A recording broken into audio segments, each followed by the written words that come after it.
The first creator we have is Erika Kullberg, who is a really big finance creator. Paid on every social media platform with 21 million followers. TikTok, I have 9.2 million followers and my lifetime total is 542 million views. Right here you can see that I make less than $1 a day, and since I started posting 2 years ago, I've made a total of $5,756. But wait until I show you how that compares to YouTube. Facebook. I've been posting on Facebook for almost 2 years and now have 4.5 million followers. The cool thing is the videos I post on Facebook are the exact same ones I already made for TikTok, so there's no extra work besides hitting upload. In my best month on Facebook, I made over $2,600, and in my worst month, which was last month, I made $23. Facebook has paid me a total of $20,251. Instagram, I have 5.3 million followers and my videos have gotten hundreds of millions of views, but I've actually made $0 because Instagram doesn't pay its creators for videos anymore. YouTube, I have 2 million subscribers and my videos have gotten 273 million views total. Now, YouTube pays way more for long videos than it does for shorts. This short 48-second video got 4.1 million views and I made $106 from it. But for this 12-minute video, which got fewer views, YouTube paid me $45,000. The most I've ever made in a single day from YouTube was $1,622. My grand total earnings from YouTube, and remember this is all before taxes, is $353,000. I love transparency around money. Follow for more money content. Wow, that is crazy. I am so glad that she made this video. I am always very nosy about finances. I always love financial transparency. I make this type of content myself. I have talked about how much I've made. I've always been nosy about how creators of her size earn. And most of them don't talk about it because it's an astronomical amount of money. This is crazy. So let me break it down. So she has 9.2 million followers as of this video on May 25th, 23rd. I think it's so surprising she makes so little on TikTok. In the last 30 days, she made $91 with an RPM of 58 cents. In the last 38 days, my RPM is 93 cents. My RPM has dropped as low as below 50 though. So I believe that. But this is really low for somebody of her standing. That is weird. Is it because her views aren't qualifying? Ma'am, economy. Like a video, okay, well this is like recent, right? But a video like this, let me go all the way down. Congratulations, we'd like to give you a job offer. Okay, Hi, so my May iPhone broke, so I'm here to get a May new one for 4th? free. That's not. May 4th, 124,000 likes. Congratulations, we'd like. Oh, you know what? It's because she only has 3 videos in the month of May. That's why it paid so low. She only had 3 videos, but each video exceeded 1 million views. This is weird to me because her so this is talking in, okay, so no. This screenshot is from March. So it's from March to April. So we need to scroll down a little bit more. Where's this? I'm a lawyer. Don't let your. April. I can finally. She only has 1 video in the month of March. 123K views on this video. This video is after that screenshot deadline. So this is how much she made from only one TikTok video that she posted in the month of March. She made $56. That makes a lot more sense because I was like, somebody of her size with the views that she gets on her videos, it should be a lot higher. But if you only post 1 video, yeah, then it makes sense, right? I think it's weird though because it says she only has 33K qualified views, but the video has 123K. The way the creator rewards program works on TikTok, and I probably should have led with that, honestly, to make it more clear. This program will pay you if you have videos that exceeds 1 minute long. So as long as your TikTok video is over 1 minute, it could be 1 minute and 0.1 seconds, that counts. They will pay you based on the RPM. It will calculate an RPM for you, which does go up and down. Sometimes your RPM will tank and then you just go broke because the RPM just gives you the middle finger. So I guess right now I'm in a green light for the RPM. Currently I'm at 93 cents. I've gone as low as like 30 cents for the RPM. It really fluctuates a lot. What it is it pays you per mil. M-I-L-L-E. That actually stands for per thousand, not per million, which is a little bit confusing. In this case, Erika would get paid 58 cents for every 1,000 qualified views. You know, you multiply these two numbers together, whatever, which is why she only made $19.46. And in between March 11th and April 9th. Okay, so in order for a view to qualify, it has to meet certain requirements. Somebody has to watch a video for over 3 seconds long. They have to have done and like a couple other things. I forgot what the other requirements are, but there's a few more. So not every view will count. In this case, she has one video that 90K of those views didn't count for some reason or another. Maybe they only watched like the first 2 seconds of the video or something like that. Normally, it's not this low. Like normally there's not such a huge discrepancy between the amount of views that qualify and the views that don't. So I think that's interesting. Since I started posting 2 years ago, I've made a total of $5,756.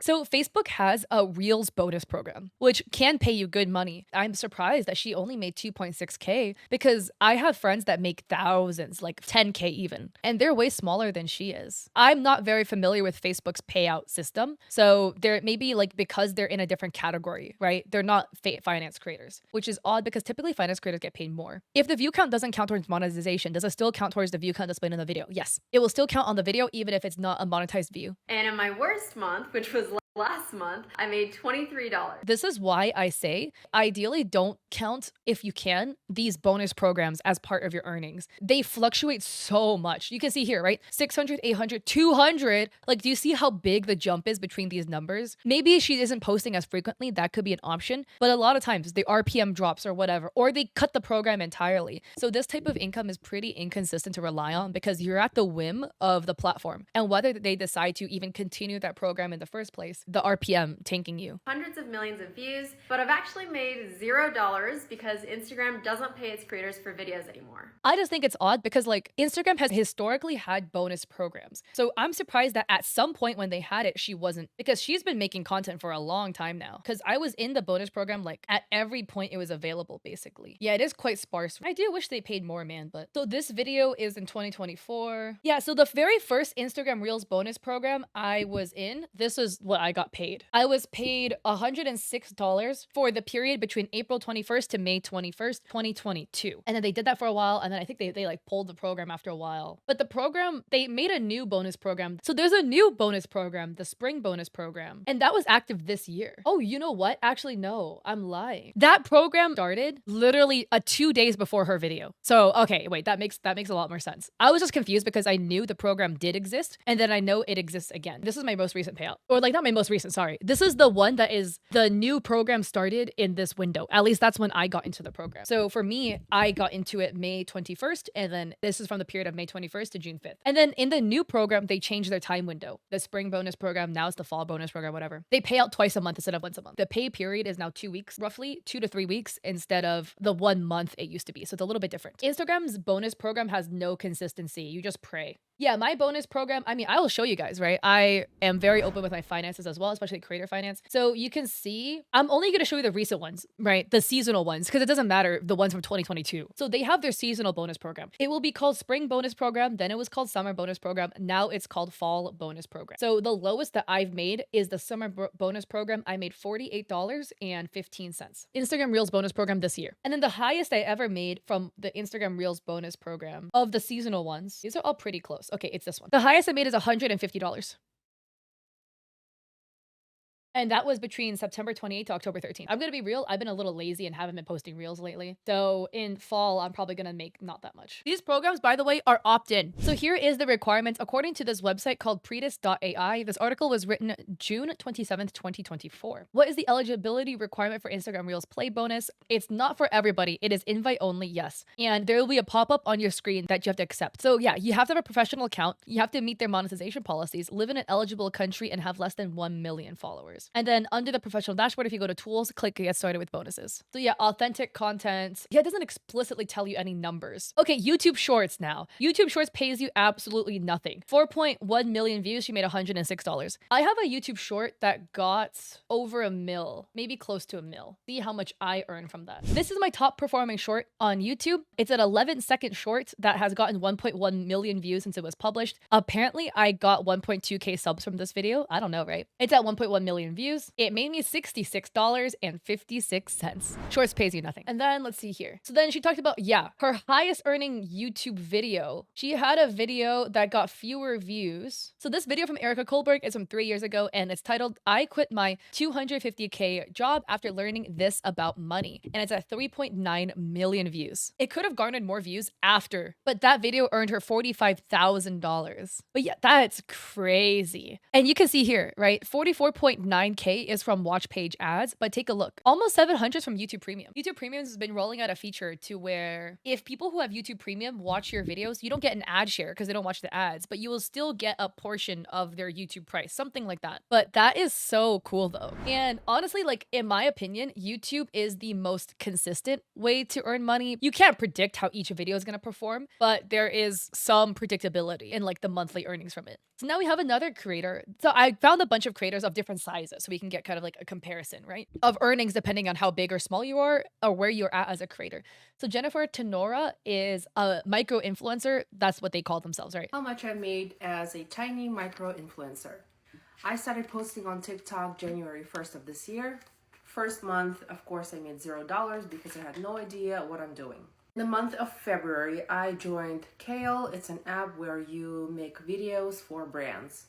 So far, since February, and I joined Kale February 10th, I have completed 17 jobs, and I know that I could have done better, but that's fine. I've completed 17 jobs and made $461.63. February 19th, I joined Join Brands, also an app where you create content for brands.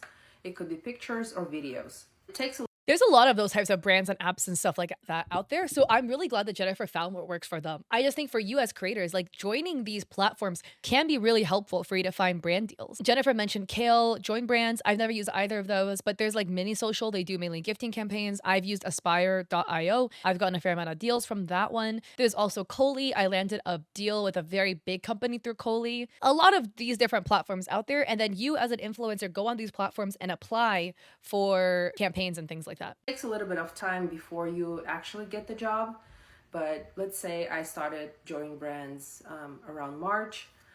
So far I have made $700. And then I joined Incense. I'm not sure exactly when, but probably around March as well.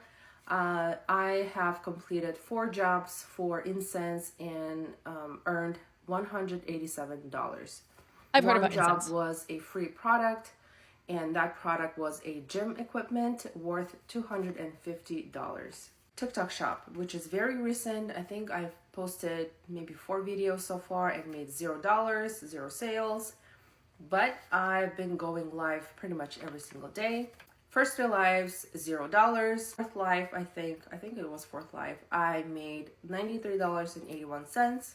The next day, $3.99. The day before yesterday, $33.57. Yesterday, $23.32. Total comes out to be about $1,500, and I also got a lot in free products, which also counts as income. I am not afraid of taxes. Yes, I will pay taxes on this, but I will also earn money, so switch your mindset.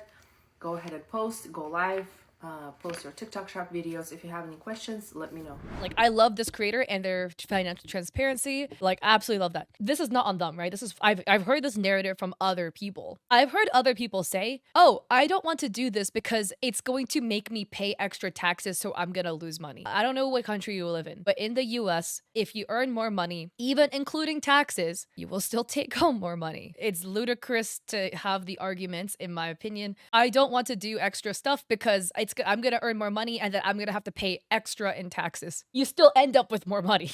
Other countries, I don't know, right? I only live in the US. I've lived in China for a bit, but mainly in the US, right? Don't be afraid of that. If you do get gifted products, it still counts as part of your income. So if you get gifted a $100 item, you will get taxed on that as if it's $100 of income. That's just how US taxes work. That is a tax thing. I love the financial transparency. I do want to point out that earning through TikTok Shop is really hit or miss. I've done it too, right? So I love how Jennifer did point out that, it's a bit inconsistent. I've just heard some people be like, oh, TikTok Shop is the way to go. It can be, but it's extremely inconsistent, and you basically have to like gamble on the product, because let's say you use TikTok Shop and then you get a product and the product sucks. It's not your fault. You could have made a great video, but the product sucks. It is what it is. The selling through TikTok Shop is really hard. So now we have another creator to go react to. This is Lano EXE or Lani, and they do a lot of like financial transparency content as well, which I love. They've been talking about this for so long, like their financial journey. So it's really cool seeing the growth that they've had in their earnings. Lani is about like what I think like either 100 or 200K on TikTok and around 200K on YouTube as well. Sorry, I'm only saying that to give like a size reference to the creators we're kind of looking at, just so that you guys can keep that in mind as well. I'm not trying to be like, oh, this one's better than the other. Like, it's nothing like that. The best month I've ever had in content creation, I made $7,000. And you're telling me now I'm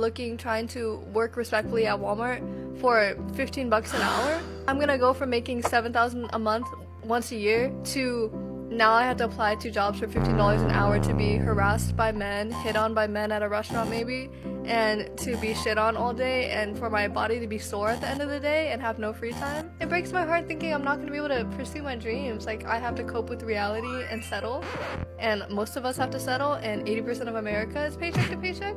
Like, how fucked up is that? No, but this is them back then, right? But they've been doing so well. Where is their like recent? Here's how much I made in October as a full-time content creator. Firstly, we have donations, so people that want advice from me, consulting calls, donations in general, or like cosplay help or photo sets. $21,252, which is insane. Thank you guys so much. I've never seen this much money in my life. Thank you guys for changing my life. Brand deals, I made $1,000. TikTok UGC, I made $436. And if you're not aware what it is, it's where I make ads for mobile game companies or ads for any sort of product or anything like that. From my Patreon, where I post my cosplays and selfies and behind the scenes stuff, I made $271. On Adapole, which is an app that pays you for doing surveys here and there. Not gonna make you rich. I have a link though. I make money from referrals sometimes. I made $160. From the TikTok creativity program, I made $110. It's where TikTok pays you for views for videos over a minute long. From my Twitch, I made $120. From my Ko-Fi, I made By the way, they're an absolute hustler. A minute and 1 second. I fucking love that. Monetize every single thing you can. $80. From tips and my ebook that I sell on content creation. Quick plug, by the way. Thank you guys so much. I made $23,429. Follow me for more finance stuff and content creator stuff. Dude, I love them. They're so sweet. They've been doing this type of finance content for so long. They were making like 2K a month. Now they're making 23K. And they're spending like almost all of their money on their parents. They were paying a down payment to get a house for their mom. They were also paying something for their dad too. I forgot what the other thing is. But they were like buying something for their dad as well. I think it was like a car or something. So sweet. They're genuinely such a kind, sweet person. You know, like it's so sweet. And they've been grinding for so long. They've been working so hard. Yeah, and they're a disabled creator as well. They're a stroke survivor. So they make videos talking about their experience as well. And also that's why it's like, you know, it makes me so happy to see that content creation is really working out for them. Because especially if you're disabled or you have more restricted movement, etc., right? Having an online job is so much more helpful because then, you know, you can work on your own time, you can work at home, etc. I'm really, really glad that this is doing so well for them. And like, I've been rooting for them on the sides. So I'm really happy to see they've been doing well. Now we have another creator, Lillian Jang, and Lillian is about 113K followers. Budget my June expenses with me as a 24-year-old living in the SF Bay Area. It's going to be a pretty high spend this month because I'm going to Europe for 2 weeks. For context, I do live at home, so I don't pay rent, but I give my parents a lump sum of $1,500 every month for food, utilities, and other household expenses. And I pay for all the family vacations. I have a car, so around $100 goes to gas. I also started golf lessons this month, so $100 goes to health and fitness. I am budgeting a fairly large amount for travel since I'm going to London and Paris, and there are a lot of things I want to do there. I also budget around $2,000 for my expenses as a content creator, which brings my total to around $8,000 for the month. Some of these are one-time expenses, and summer is usually a more spendy time of the year for me. I track all my expenses throughout the month in the same spreadsheet so I can see all the numbers laid out. Tracking my expenses has also really helped me be more conscious of my spending habits and reach some big financial milestones. They have a Smoko now boba mouse pad. I locked the F in when I saw that. That is crazy. I freaking love that. But yeah, that is really cool. They've been doing like kind of like monthly budgeting, budget my earnings with me. The template, if you like the template, they also have it as well. It is in their beacon. Yes, they have that here over here in their beacons as well. This video is from Clara. They are a website in which you can go and creators can submit anonymous reviews for brands they've worked with, talk about how big they are, how much they got paid, and how their experience was. I'm here today with... I'm Catherine Drysdale, and I'm on TikTok and Instagram. So Catherine has 6.2K on Instagram and 254K on TikTok. Catherine Drysdale. Awesome. And... I'm Zamar Shaw, and I go by Showtime 2 Wavy on Kick Streaming and Instagram. So they've got like 600 on Kick, 1.8K on Instagram, 700 on TikTok. Awesome. Now, what kind of content do you make? I'm a sex and relationship coach. Awesome. Okay. What kind of content do you make? Me, I make content for gamers and professional wrestling fans. Okay. Now, how much do you charge for content? I charge $2,500 per TikTok. There we go. There we go. How much do you charge for content? For me, $150 per reel or live stream. I love how they have two different size creators as well, right? Like one that has a much larger following, especially on TikTok, 254K, and one with a much smaller following. I'm not trying to say that it's like one better than the other. As creators, right, that you guys are watching this, you guys are all in different places. So now we have variety of creators to look at and their following size to reference like how much you should charge. This person is charging 150 for their reels, Showtime to Wavy, and they have 1.8K. So I love that for both of them. Let's go. And again, financial transparency content is the freaking goat. I always love seeing it. I just wanted to share that with you. And all love to all of these creators for talking about their finances as well.